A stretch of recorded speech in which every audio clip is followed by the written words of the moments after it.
Once again this week, the world experienced the barbarity of Islamic State extremism, a dreadful attack on London's Westminster Bridge and Houses of Parliament that killed and maimed the innocent. Even though it occurred on the other side of the world, it's a reminder that we too are targets for terrorists.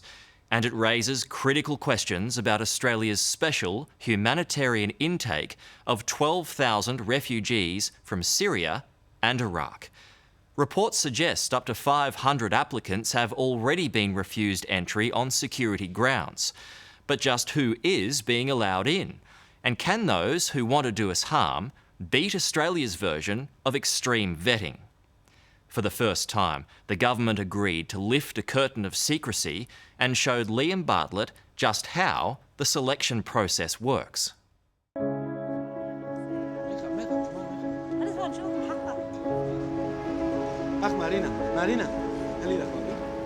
The Jahola family from Iraq are on their way to a Mideast market in Amman, Jordan, to buy suitcases.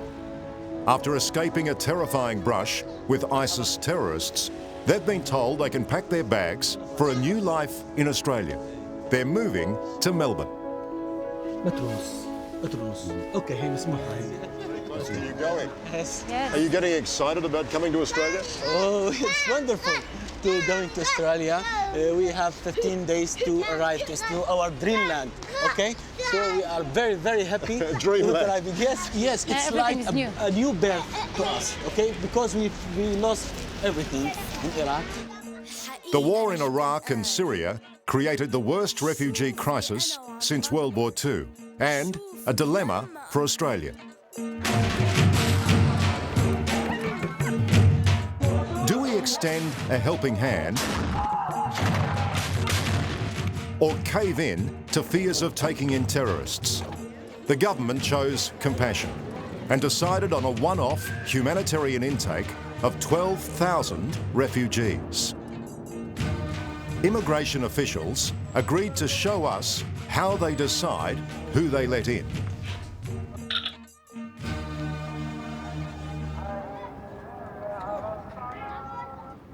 The government's emphasised that it wants us to focus on the most vulnerable people, people from persecuted minorities, families, women and children.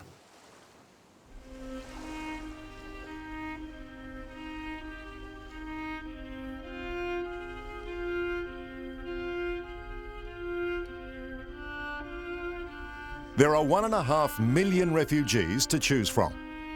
Many are sheltering in the poor suburbs of Jordan's capital, Amman.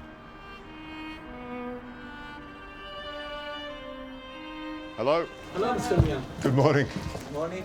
The Jahola family rent a dingy flat and they invited us to visit. Nasir and Jaman live in 2 small rooms with their kids, Noor and Marina. You are the newest Australians I have ever met. Princess Marina. When we came here to Jordan, at first we applied to Australia embassy, but they told us no.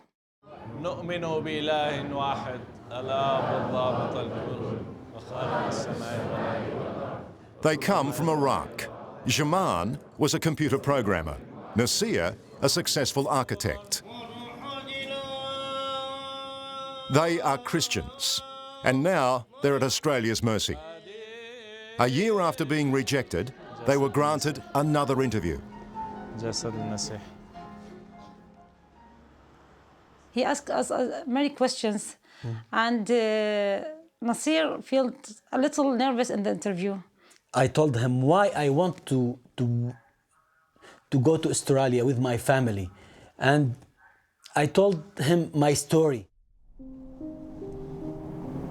What was that building being used for? I think there were government offices. That story takes us down this war-ravaged road in northern Iraq to where they used to live. It was a unique area where different religions coexisted happily for centuries. ISIS advanced on their town of Karakosh near Mosul, ready to slaughter the Christians. It was August 6, 2014 at 3 a.m. Nasir was sleeping. I told him, Nasir, wake up. where the sound is very, very loud, and we have to go. Bombing. Yes, the bombing.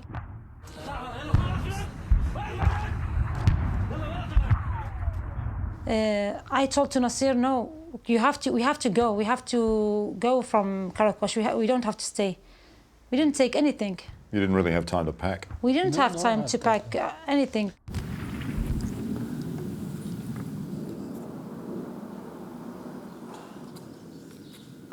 This is what a town looks like when the entire population, 50,000 people, desert in one night. It's a ghost town. Imagine you built your life for 14 or for 15 years, and in 1 hour, you lost everything.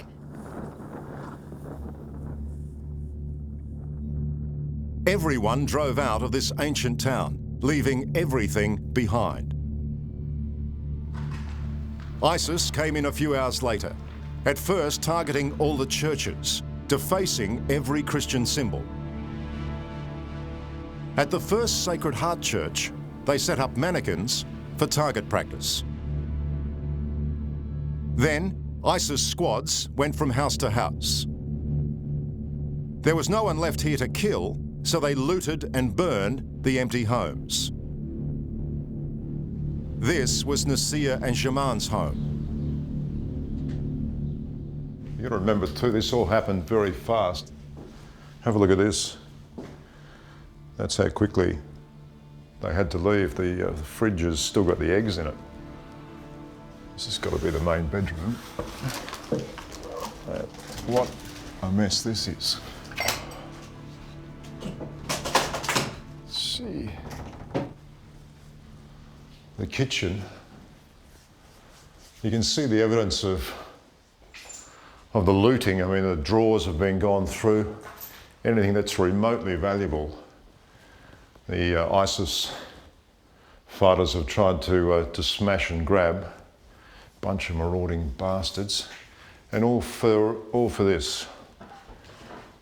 This is their crime because they're Christians. Incredible.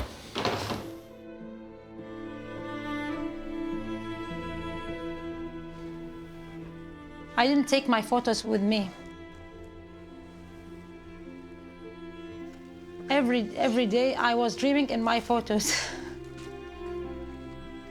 In amongst the mess, we found some of their photos.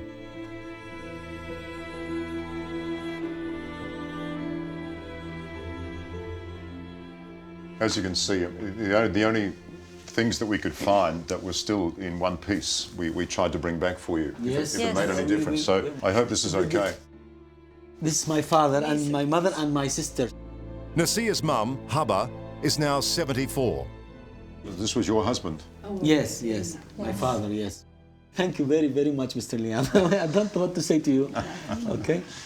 Well, it makes your mum happy, that's all. Yes. Yes. She's happy now, I think.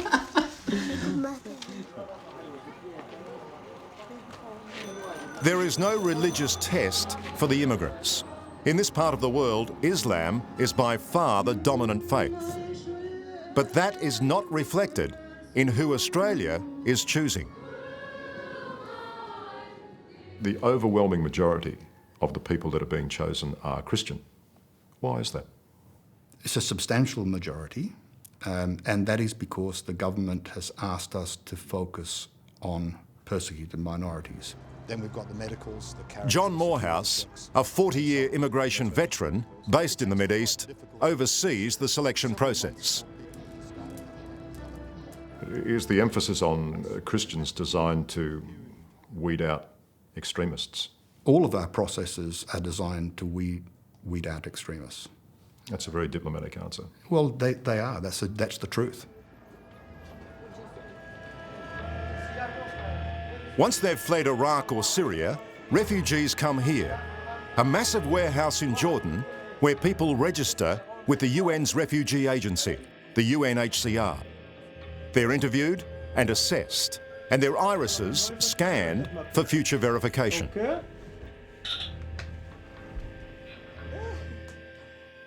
How many of those 12,000 that we're accepting have some family member some sort of relation back in Australia? More than 60%. So for them, if they have the connection, they're the lucky ones. They get additional priority. So yes, they are lucky. The Al-Qasr family have 2 brothers and a sister in Australia and will now be able to join them. Sunday, Monday, Tuesday. Amar is an artist. His home in Karakosh was filled with his work. The front fence is now covered in ISIS logos and slogans about Allah.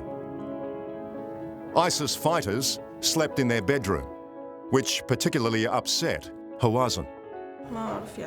It's disgusting to see. So you never thought in your life that you would become a refugee? لا. No. No, never. This is the last thing I ever thought could happen. أتوقع يعني أستراليا. I hope that Australia will help me to forget. Being accepted means agreeing to medicals, biometric tests and fingerprints. The Americans call this extreme vetting. Australia calls it thorough. Then there are character tests. How do you check someone's character? How do you determine that? Well, we use the term character to encompass police checks and other character checks relating to a person. So is that reliable from this part of the world? We don't rely on what the person gives us. We have the capacity to look behind those as well. I can't comment on the details of the security checking. It's not sensible for us to do that, but they are thorough. Well, how confident are you? I'm confident in them. So I'll put you down for a yes for that. Mm-hmm. Good morning.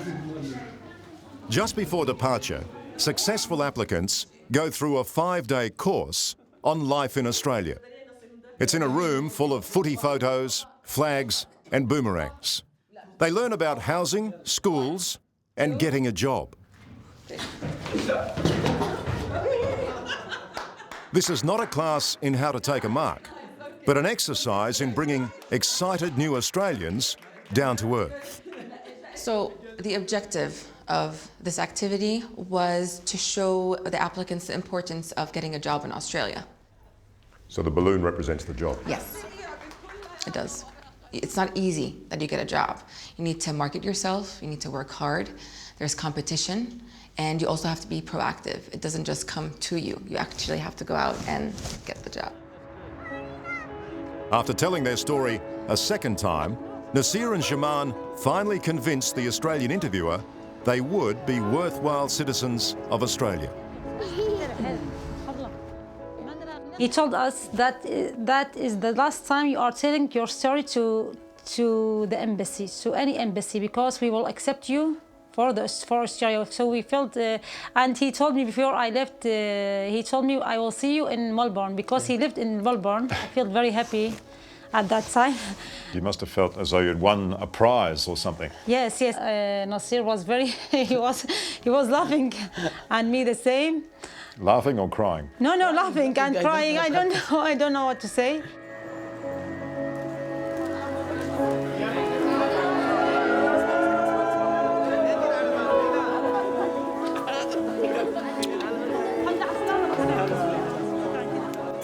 Last week, the big day.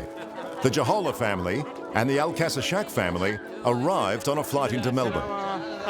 Welcome home. For them, and relatives already here, everyone agreed it was one of the best days of their lives. Welcome home. Yeah? 3, 2, 1. Hey. I want to thank Australia for accepting us to go to them, because they were very, very mercy for us. We want to work, we want to be a citizen in Australia, and we want to be a good citizens in Australia. And we want to, I don't know. Thank you. Thank you.